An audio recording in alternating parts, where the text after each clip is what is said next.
So welcome back to Everything Marketplaces. We talk with founders and leaders from some of today's top marketplaces.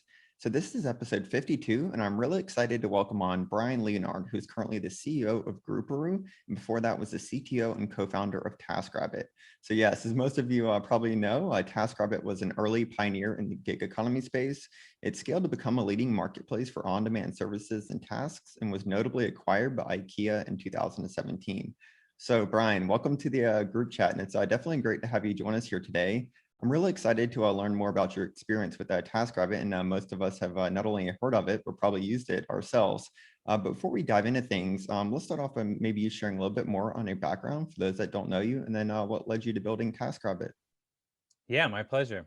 Thanks for having me. I am Brian.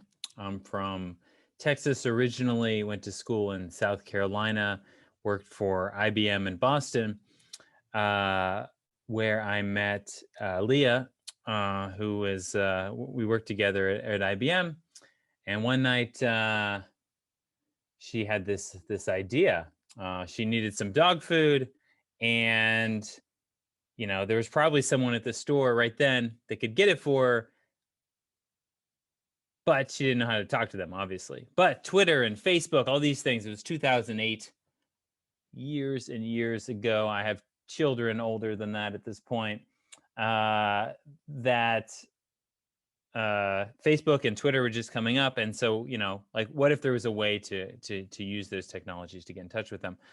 Over time, that grew into what we now know as TaskRabbit through many iterations. But that's how it all got started. I helped on the side a little bit. We made an iPhone app, moved to San Francisco. Nothing fairly interesting happened for several years, and then we got acquired. That was great. Awesome. That's a great kind of recap, and it's awesome to hear that now, kind of like looking back at it, since we all know TaskRabbit, of course. So I did want to mention two kind of things. First off was, of course, the timeline, because you were definitely early in the space. Yeah. And a pioneer. And then the second was, being horizontal as a marketplace. Yeah. So kind of given that, at that time, what was the actual kind of initial product like that you actually launched with? Yeah, so we launched as Run My Errand in 2008 or so. And it was a very horizontal thing. Sort of like eBay or Craigslist. These were the things at the time that was going on. There was no vertical gig service things for sure. Like, in fact, I'm not aware of any other gig. We weren't aware of any other thing that we would now call the sharing economy or gig economy or marketplace or any of these things like that. And, at its core was a text box that says, "What do you need?" and a variety of mechanisms to hook you up with people. The most common one in the very early days was kind of like a bidding model. So you'd say what you need, and then not a tasker, not a rabbit, a runner, as I recall now, would essentially say, "Yeah, I'll do that for $20, $5, $1, whatever that is." Awesome. And then, how did that kind of evolve? What were maybe some kind of like key points along, the life cycle of the product? Yeah. So the first thing that we realized was that Run My Errand wasn't such a great name. People thought about dry cleaning, and maybe rinse or something would say differently, but like nobody really seemed that interested. They thought of dry cleaning. Oh, that's an errand, but I don't want to use the internet for that. It was 2008 and 2009, so it wasn't a thing. So we changed the name. It turns out people like animals and colors. We were almost Red Rover. We were almost Blue Kangaroo. We went with TaskRabbit, mostly because the lady in New York the pet store lady wouldn't give us the Red Rover name at the time. And so we pivoted the brand a little bit. and we changed a little bit of how payments work. That was the first thing that we did. Before, you kind of bought credits, kind of like Shutterfly. We definitely, in this whole new space, as we were trying to like get the early adopters and ideally cross that chasm into the majority, nobody was willing to buy credits ahead of time for this weird internet service to do weird things out in the world. So like, get your credit card at the beginning, and then, you know, we'll charge you when it's successful, and everybody wins. Over time, we continued with that. Various different things. People didn't like the bidding, so they named their price. And then someone said, yeah, I'll do that. Someone could, there were counter offers, and you could pick somebody directly of services they offered. Basically, any way you could think of, like, proposing and or doing work on either side of the marketplace is all combinatorics of those. At some point over the decade, we tried. The primary issue there was around what I would call product debt, which is similar to technical debt, which I think a lot about as a CTO, but this was real product debt. The product worked in a million different ways, and every way was no more than 20% of our business. And so they were all kind of important, but none of them were killing it. And so that, along with some other things we noticed, we redid the whole site in 2013 to be pretty close to what it is today, which is like taskers offering services at hourly rates. And more or less went from a text box to more of an e-commerce feel. People loved the idea originally, but then like really froze up with this, well, what do you want? What do you do? Well, what do you want?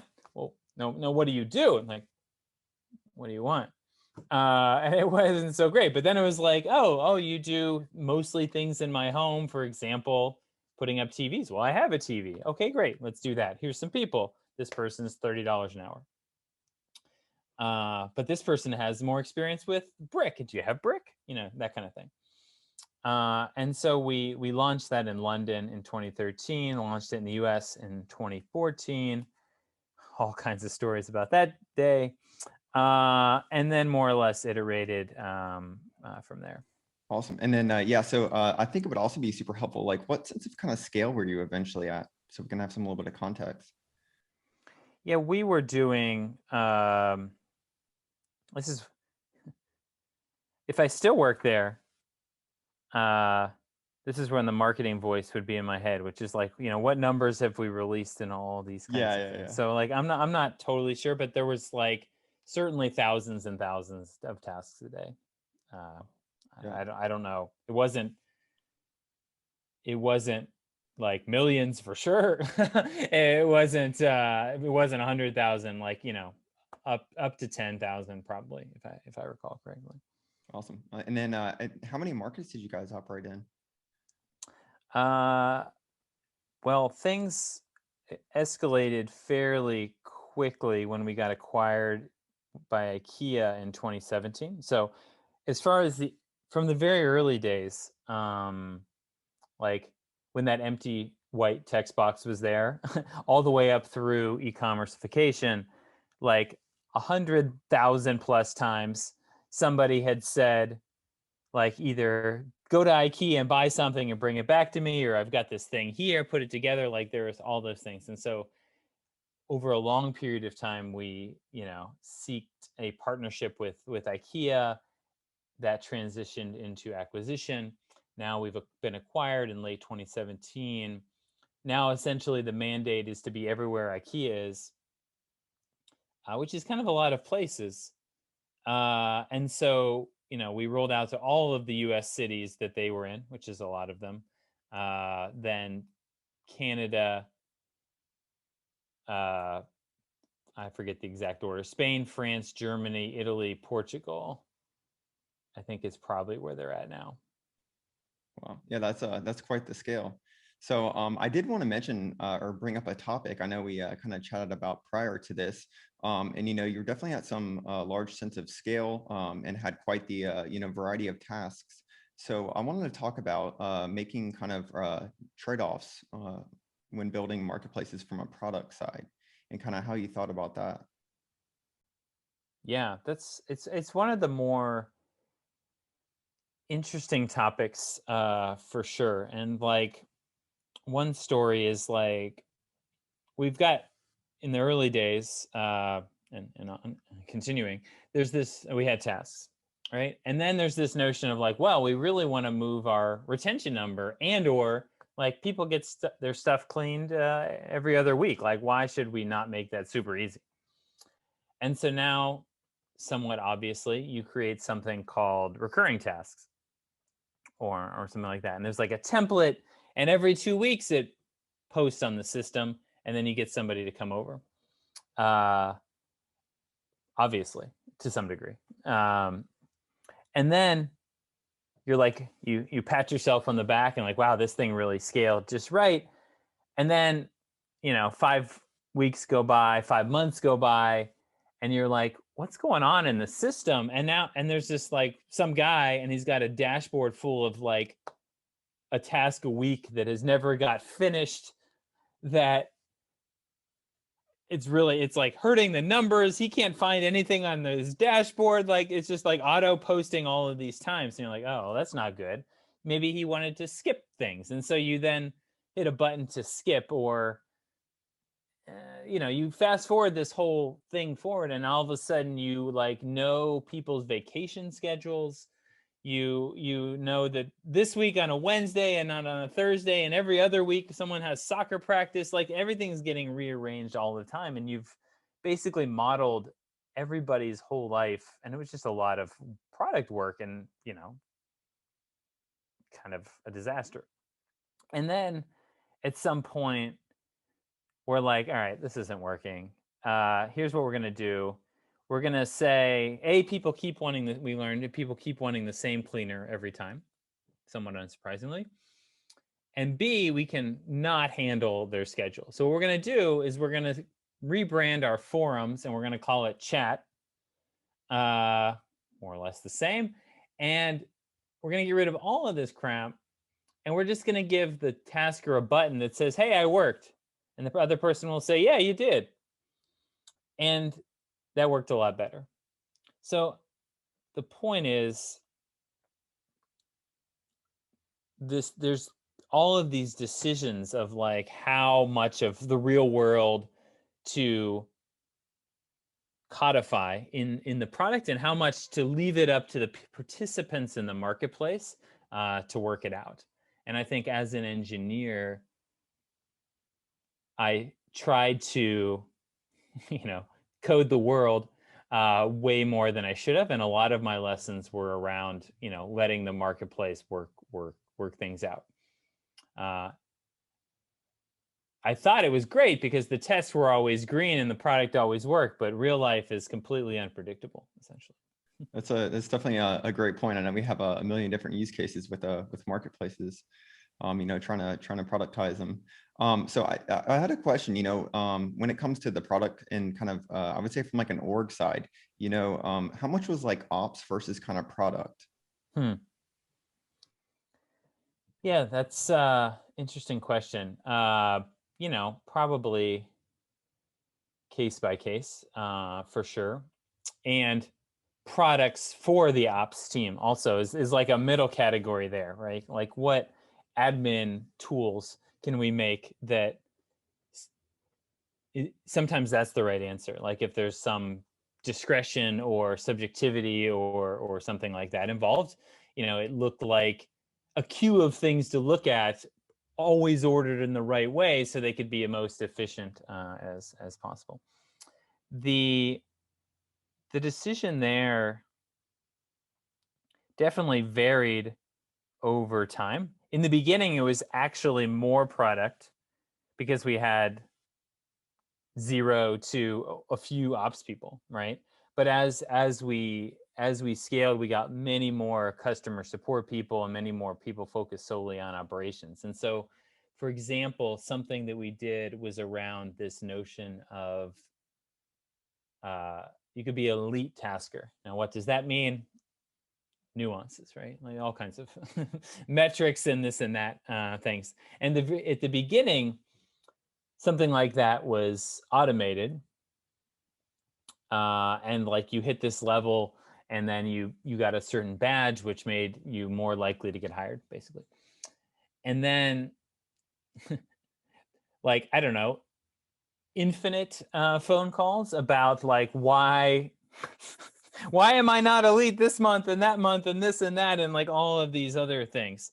And so, and or like subjectivity involved around like, oh well, that wasn't your fault, so blah blah blah, like they should have got credit, so to speak, for that task. And so that whole thing, when our ops team grew, like they're like, never, stop, don't worry about it, we're going to use tools like Looker to create our own things. And all we really need is a button saying, make this person elite for next month.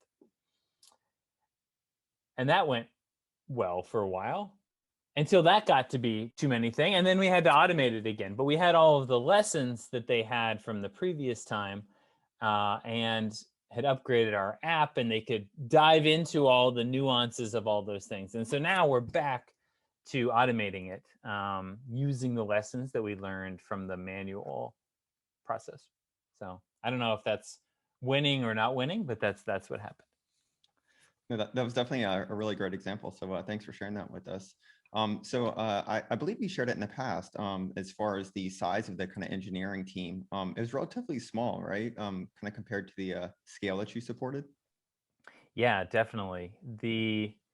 When we got acquired, 2017, we had 12 engineers, which is a relatively small team, from my experience, to build a website and 4 apps, client and tasker times mobile, iOS and Android, and as well as the platform, right? And so we had like 5 UI experiences and a backend to deal with all those things that really sought to us to seek leverage in all of the things that we were doing.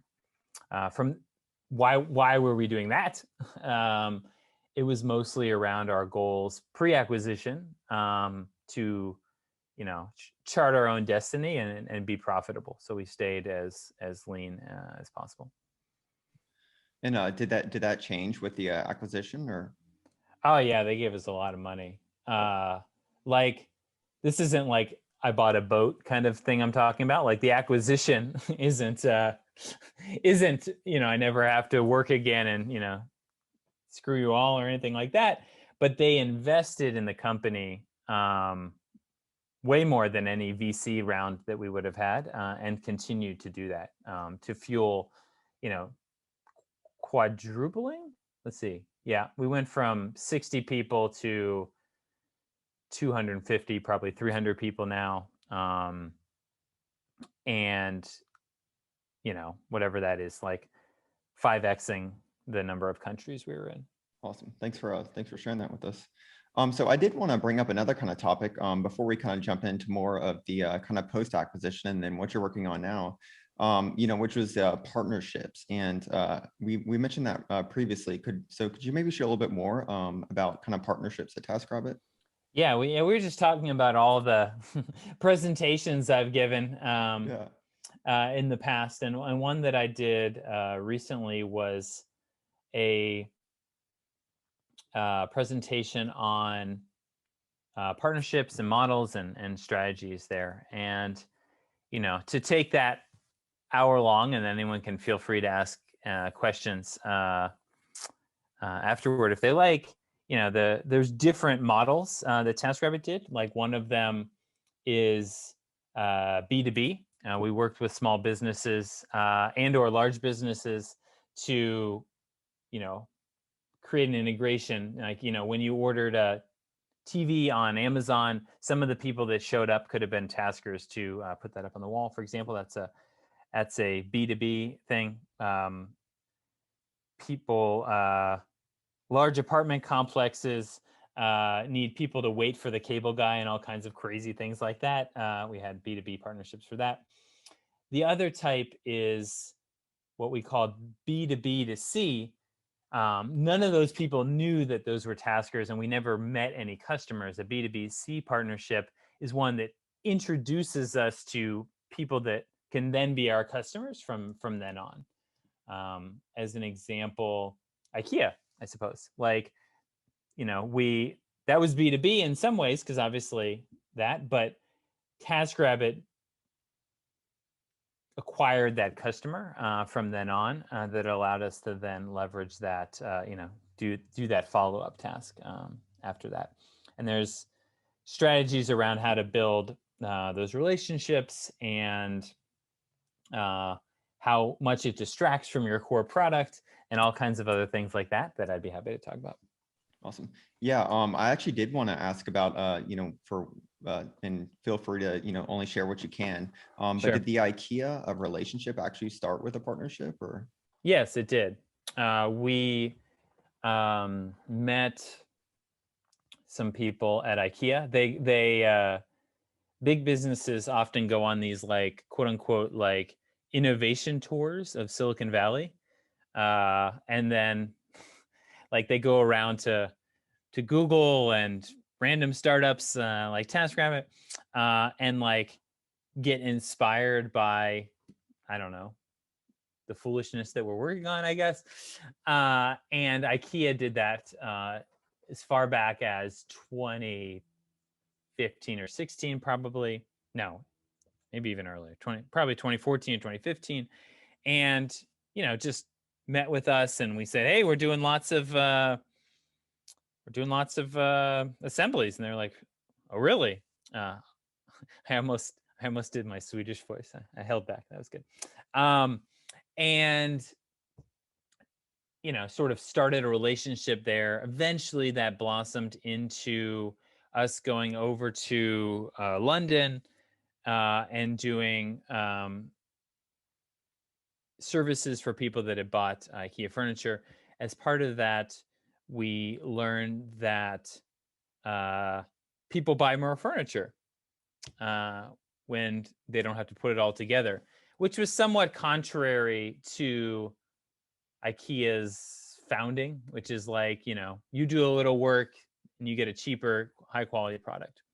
But bigger ticket items, more likely to buy that thing if someone puts it together. So once we had proved that out, there became a pretty strong case later that IKEA acquiring TaskRabbit wouldn't only get them the revenue from TaskRabbit, which was like at that time just becoming profitable, which is great, but nothing to a company that made $34 billion the year before.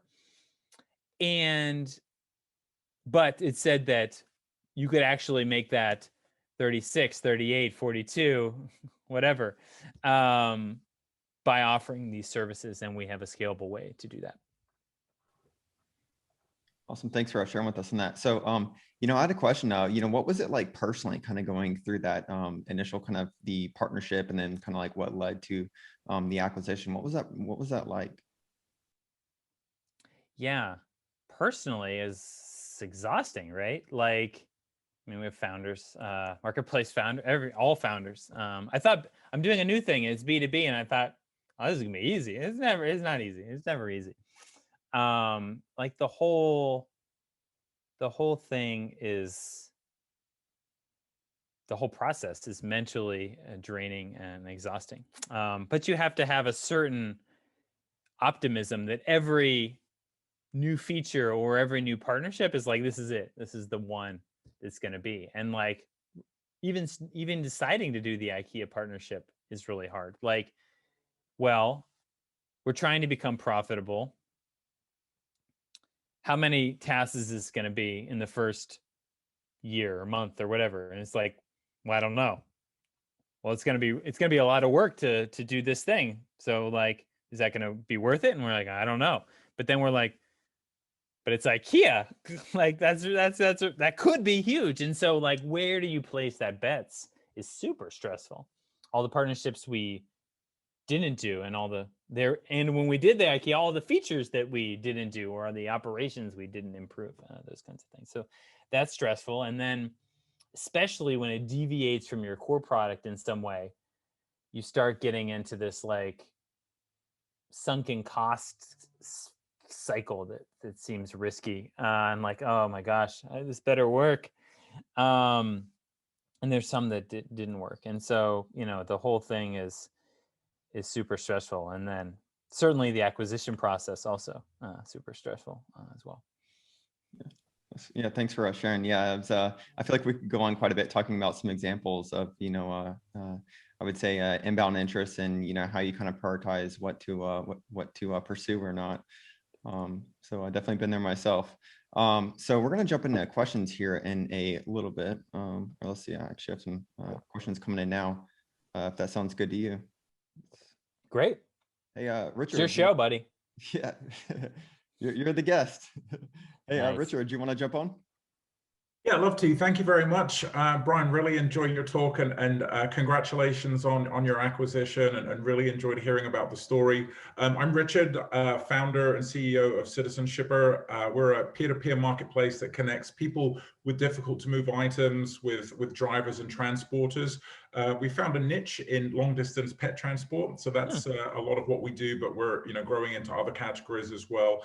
I'm also from Texas. I've been living here since 2002, and I founded Citizenshipper in 2008. So the same year TaskRabbit was founded, and I'm sure we've tackled lots and lots of similar problems. I have a ton of questions, but I'll just go one at a time so I don't sort of hog the questioning, and you can come back to me, Mike, if there's time for more questions.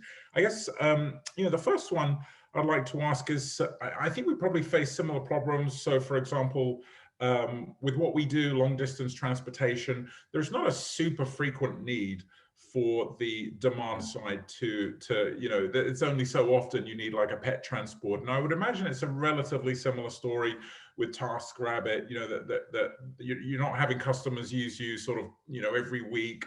And, when you're only taking a 20% cut on, say, a $75 task, that's like $15. So, I wonder if you can talk a little bit about the economics challenges, and how you scaled. And you spoke about partnerships. So, obviously there's the C2C and the, your PPC and the organic, but what would your advice be in terms of where to focus marketing resources for growth? Yeah, super relevant, shared experience there, for sure. Like, you've got these spreadsheets that run your business, or at least model your business and help you make decisions, right? And like, there's that box for number of times per week, month, year, like however you have it. And when you change that number, the world looks totally different. Like, the difference between a task a month and 2 tasks a month and 4 tasks a month for us was like astronomical, like, growth, super big difference. And so, frankly, even up till the time I left, like, that was the main focus of how do we move that, what we call the retention numbers. And the mindset shift in the customer to get there is around, for us, was around the situation where it's like, is TaskRabbit like your last resort, or like your first go-to kind of solution for when a problem came into your mind, right? So are we bailing you out of a disaster, or is it like everything you see, you start seeing like, oh, TaskRabbit could do that. Like, your whole to-do list could be TaskRabbit-ted. And so that was the difference between like the one time a year, or every 6 months, or once a month even person, and using it weekly. And so we started structuring the product more to making it easy to jot down things you needed, and suggesting taskers, and in general, whatever the nuance is that makes it, forms that brain connection that, oh, this thing kind of sucks, or I don't want to do that. Like, bam, TaskRabbit. And once we saw people make that jump. Now, I don't know how often people need their pet driven from California to Texas or whatever. So that's probably not the exact thing for you, but that's how we thought about it. And forming B2B2C partnerships that introduce us to people organically with a very low cost of acquisition. TaskRabbit was able to scale since IKEA because we have a zero acquisition to people with a known problem. And so partnerships is definitely a solve I would look for in your case, and going to where those people are. There's sites for everything. So there's almost certainly dog lover sites, and of which some percentage of them are moving at any given time, for sure. Got it. Thanks, Brian. Yeah, we're really putting a lot more efforts into developing partnerships now, and that's something we've been doing for a few months. I think that's a big area of growth for us. And you mentioned repeat customers. And how did you handle platform leakage? What kind of things did you do to keep customers on your site when they'd found a good tasker in their town? Yeah, a super important question. And the answer is of like what percentage leaked, and that we don't know. Like that's by definition. If we knew, we'd have more of a grasp on it than we did, or like by definition, it's gray market there. And so overall, tons of specific tactics I'd be happy to talk about if more people want to hear it. And I wrote a pretty long post. I think Bruno, who's on the call, asked it in the marketplace. But overall, in growth phase, I think the metaphor I used on there was we spent a lot more time trying to grow awareness and the overall tent of TaskRabbit than like trying to optimize the price of admission or the price of the popcorn once you got in, or however that metaphor works out. And so there was certainly leakage. We certainly had ways to determine. We kept a hold of the tasker side was the side more under our jurisdiction. Like if they wanted to be paid on the platform, like there was no way around that, right? And so we focused on that side. We made it basically the ROI for them to use the platform versus not had to be positive, and that came in the form of convenience, insurance, and the fact that the more tasks you did, the more work you got, and that work, we had to know that those tasks happened, obviously. Yeah, that was the overall strategy. Got it. Understood. Thank you very much. My pleasure. That's a great question. And Brian, you had a great post on that, so I'll share that with Richard after for reference. Great, thank you. So, hey, Stefan, do you want to jump on? Yeah, sure. Yeah, thanks, Brian, for taking your time to do this. My name is Stefan Cordova. I'm the CEO and founder of Fromwitha. Fromwitha is a peer-to-peer rental marketplace to borrow almost anything. So whether it's a camera, tools, sports equipment.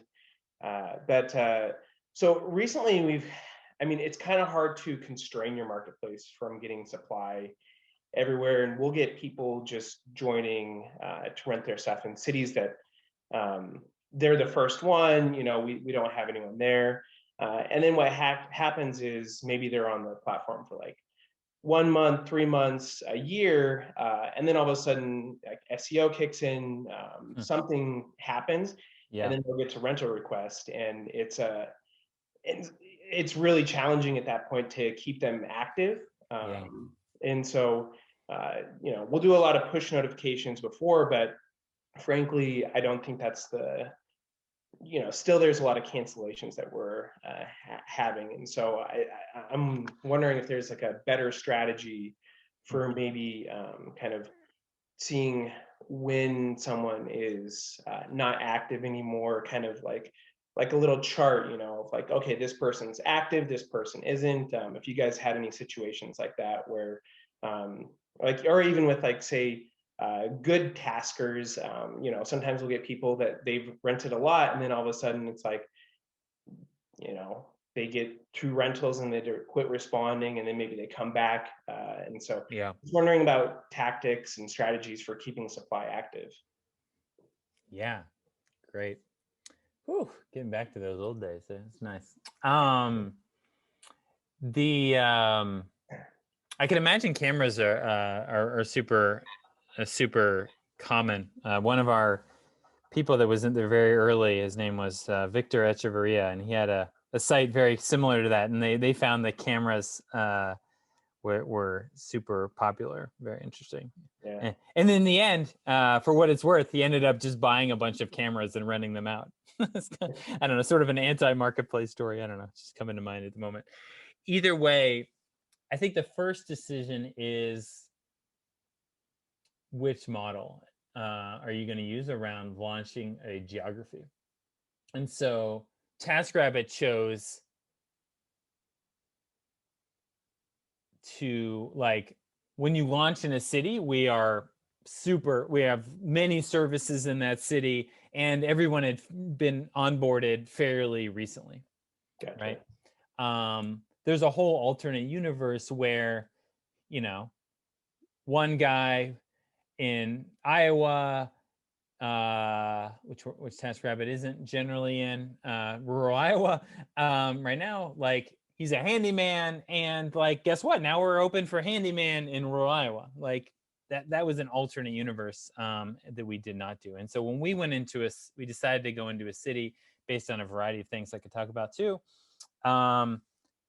We explicitly recruited and then tried to time it so that they got engaged, and then the marketing to get engagement with them right at the beginning. We found if a tasker didn't work in the first few weeks of being on the platform, that their likelihood to churn was super high. And so we tried to match that demand with that supply starting from the launch. That's not necessarily the right way to do it. And then they could also fall off. And so there's some version, just minor suggestion, like, you had to set your schedule of when you could be hired. And in the beginning, you could set your schedule, like, we want to show a bunch of people, right? And so we had them so they could set their schedule, I don't know, infinitely or very far off, several months off. We stopped doing that, basically because you set your schedule in January and now it's June, right? Like, maybe your sister got married. Who knows? Anything could be happening today. It doesn't make any sense. And so we shifted. You could have a recurring schedule, but you still had to go in and like approve it, and it only went like 2 weeks out. And so that was a way of knowing that they continued to be engaged with the platform. And so, a product solve idea might be to email them to confirm they're still, interested, and to some degree be willing to let them go if they don't reply. Yeah. Because, you want to have that supply on there, but when demand finally comes, they're super precious. And if they have a bad experience, they're gone, basically. Cool. Yeah, that was, for a while. I didn't give you like, oh my God, I never thought of that idea. Believe me, I know, but that's my experience. Yeah, for sure. For the longest time, it was just, we wanted to show more supply to just kind of beef up the platform and, look cool. But then, now we are getting some of those cases where it's, they've been on there for a year, finally get their first rental, or 3 months, whatever it is. Sure. And then it's just, I sold my equipment, my sister's getting married, whatever it is, out of town. And so it's really trying to be more concentrated now about having active supply than just having supply for the sake of having it. And so I like the setting the schedule and availability. That's pretty good tip right there. So maybe, some form of that, or the message just to confirm their availability. We'll try something like that. The nut to crack might be confirming their availability and figuring out a way to transition them into demand generation. So like, if you're going to reach out to them, like, hey, your thing hasn't been rented yet. Like, depending on how ops driven you are, like, I noticed that you didn't list all this stuff, or your photos of your equipment or whatever, the model number isn't there, or here's a link to share to, drive this up, or whatever, or put some ads. You could buy some ads against their thing too, or, in general, tie your supply affirmation to demand generation. Might be like a secret there. I don't have the answer quite exactly, but thinking in that direction might help. Yeah, cool. Yeah, it's rather than just like, hey, are you active? Like, hey, are you active? And here's a tip for how to get more rentals. Cool. Yeah, it's similar to Airbnb at some point determined that the photos on the site, obviously, in hindsight, somewhat obviously, super important. So they would actually like look for bad photos and or look for places where they could give tips on how to do the photos, all the way up until like sending somebody to do the photos for them. Yeah. Quite Yeah, important. that's also been fairly important for us as well. Just the design is extremely important for us. So cool. Awesome. Appreciate it, Brian. Thank you. Pleasure. Awesome. That was great. Hey, so Brian, I did want to kind of ask and jump into a little bit. You mentioned the kind of launching in new cities. So what was like? How did you guys approach launching in new cities? Well, first you have to decide where you want to launch. We had a, I don't know, spreadsheet, a formula of sorts that generally was about like, I don't know, economic factors, home ownership factors, the number of taskers that had like, we were taking supply in from everywhere all the time, more or less. So like what supply had already signed up there as an indicator of like, and various other indicators of like, I don't know, technology adoption, things like that. Came up with some places that wouldn't surprise anybody. Hey, look, New York is better than, I don't know why I'm picking on Iowa, Des Moines today. I have no positive or negative feelings about Iowa per se. And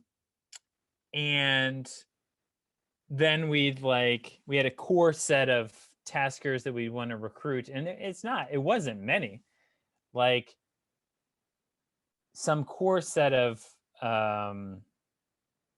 services, essentially, usually in the handyman, cleaning, shopping, delivery kind of space.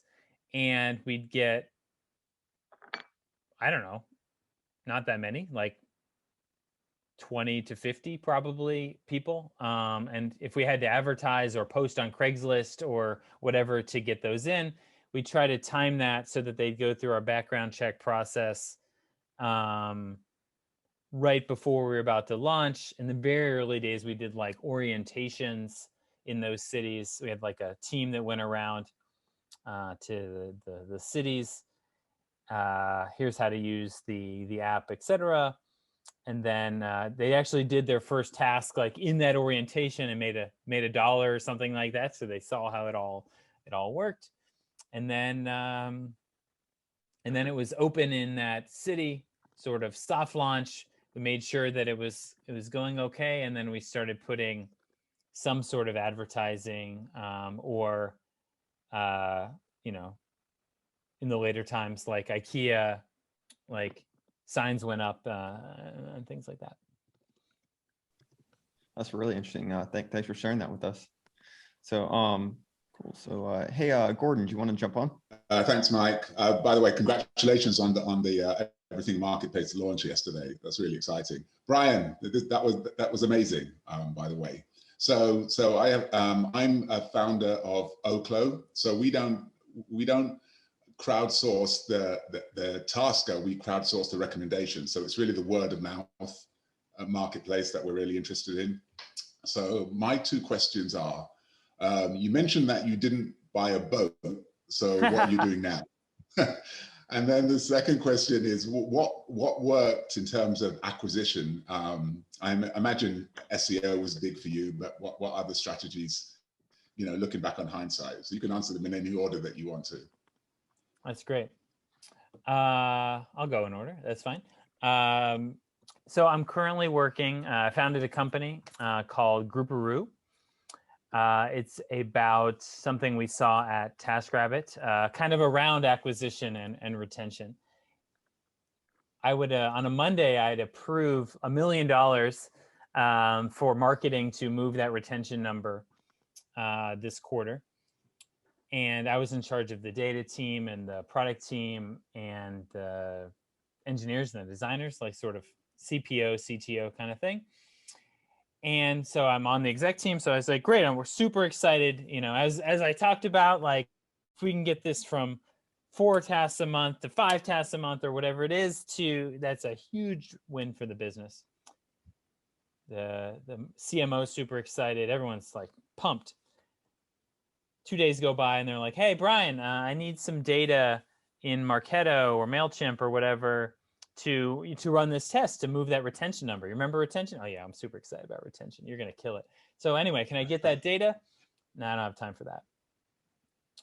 Our engineers don't like to do that work. We got our own things that we're working on. And yeah, sorry. Put it on the list. We'll see if we can get to it this quarter. She's like, well, what about the goal? And I'd say, I just believe in you. And then at the end of the quarter, we'll be like, what happened? They're like, well, what were you supposed to do? We wanted to send an email that everyone that did moving and offer them cleaning, but we didn't automate anything. And maybe eventually you got us a CSV and hey, the test worked, but it's not going to move the number in a meaningful way. That was just 1,000 people.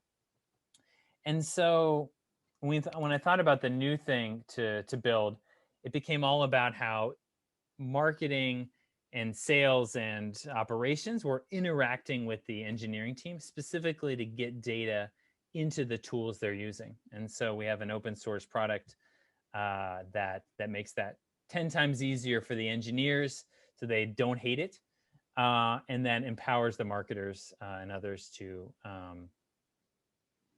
be autonomous and control that themselves. The ultimate goal isn't for engineers to be excited about marketing, because they're never going to be. It's just when they say, hey, marketing needs something, all I want them to do is not run away. I just want them to be like, oh yeah, what do they need? Okay, sure. Like something like that. Anyway, those were the drivers we were missing in our business, because those data, operational data things were super hard. And so that's what we're doing now. The second question was around acquisition. Basically, the biggest driver of acquisition for us was like PR, press. Like, I'm now in a B2B business, as I just talked about. And if I was on USA Today, like, it wouldn't matter at all, because I'm selling to very specific people and very specific audiences. And so that wouldn't be helpful. But TaskRabbit, basically, we're demand constrained. So like, the more people that thought about using the internet in their house, the better. And so the primary issue of TaskRabbit wasn't some competitor, wasn't any of the things we've talked about. It was just people seeing a shelf on the ground and not knowing there was a way to solve this problem that on the internet. Like, who thinks of that? That's weird for most people in the world still today. Still today, most people have not used or probably even heard of Airbnb, just to, like, level set the reality out there. the top 10% of internet users, the top 5% of internet users obviously exist. Where is the bar? The bar, Jacob Nielsen research kind of thing. The bar is having two pieces of information up on your computer and using them simultaneously to make a decision. So if you've ever booked a hotel while deciding when to take a flight, you are in the top 5% of internet users. That was the TaskRabbit's biggest problem, and all of our biggest problems as far as reaching massive scale, in my guess, for a B2C company. Anyway, so PR was super good. And so we were on Today's Show or whatever massive influx of tax. So anything that looked like that broad awareness that the whole category existed was good. So ads were okay, but you still had to get the people that were searching for that on the internet. And so that's why PR and partnerships were successful for us. That was great. So you know, my soundbite from, you know, of the many things that you talked about, I love your motivational speech. I just believe in you. I think I'm going to use that all the time now. I just believe in you. So I won't even go into how did you find the right PR company. Maybe I'll you know, message you privately on that. That was fantastic. Thanks. That's a great question, or questions, Gordon. Thanks for transitioning us into Grouperoo, because definitely want to save time to talk about that. And you gave us a little kind of, you know, the backstory on that, Brian. But I did have a question, though, diving into that a little bit more. For Grouperoo, you know, who was it for?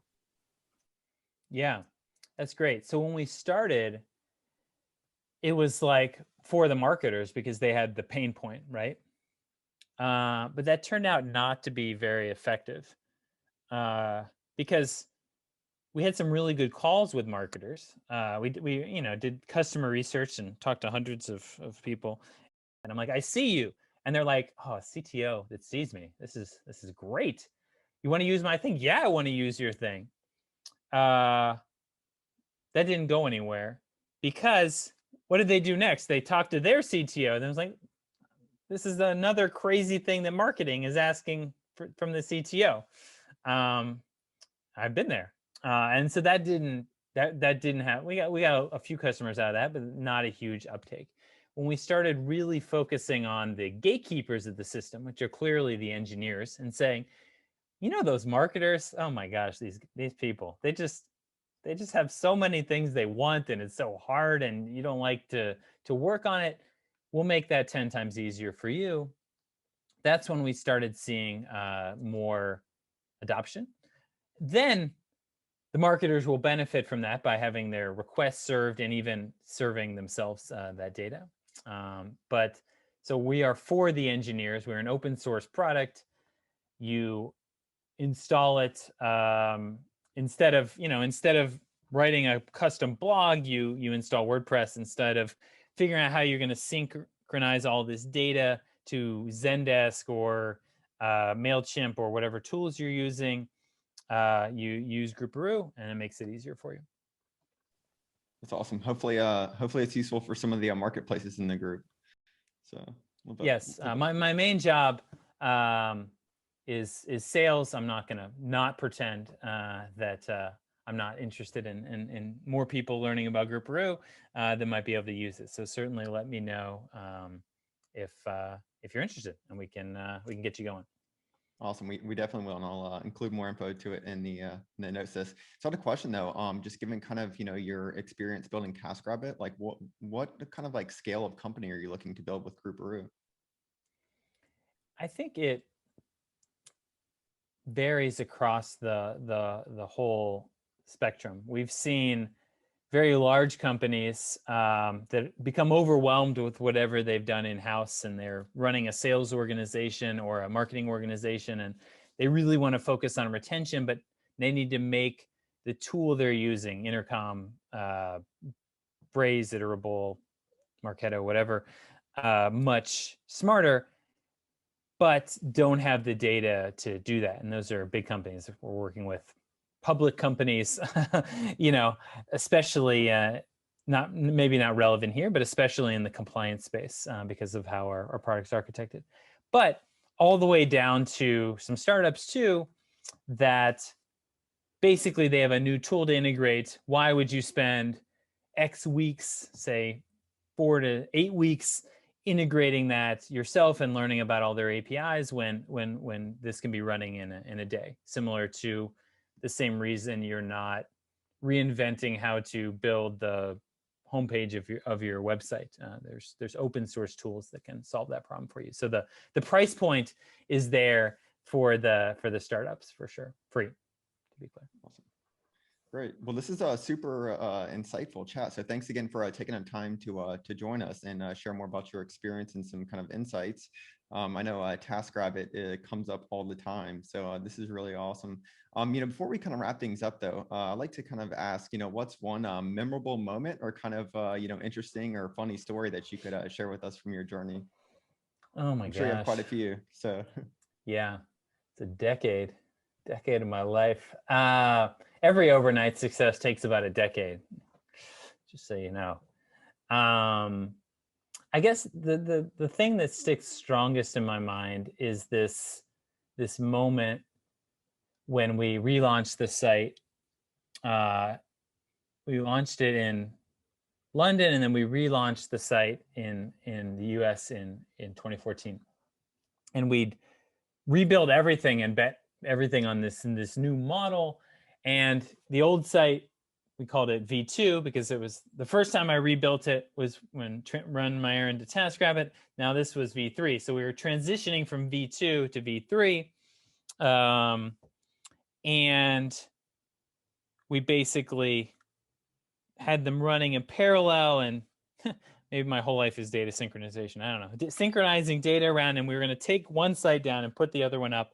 And the core team there, core engineering team stayed, in our office all night, and like the site was down at midnight to 6 a.m. or something like that, and we transitioned everything over to the new world. And it's not the technical things, though they were fascinating.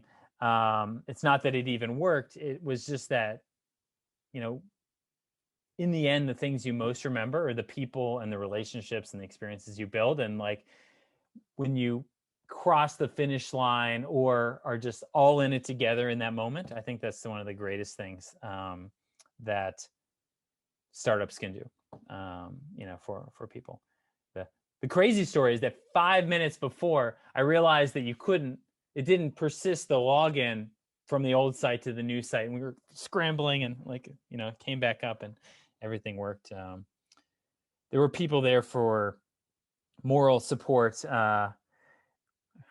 morale support. I don't know, one of those first non-technical support. And they were like asleep in hammocks, we were typing away. It was super fun, super stressful. And then I went home and slept. That's amazing. And then all the taskers got super pissed off. You can read about that in TechCrunch. There's like pitchforks flaming, like a little rabbit with like one of those like zombie hunting, I don't know what you call it, torches. Yeah.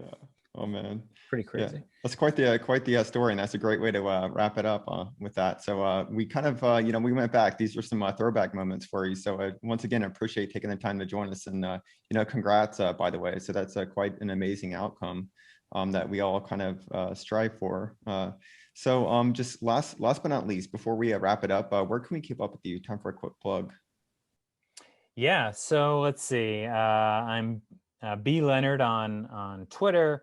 I'm working on Grouperoo.com. That's like a kangaroo themed group building tool, GROUPAROO.com. Email me at brian@grouperoo.com, especially if you want to use the thing. I'm happy to help you get going. Awesome. Well, thanks again. And thanks everyone for joining in on the chat today.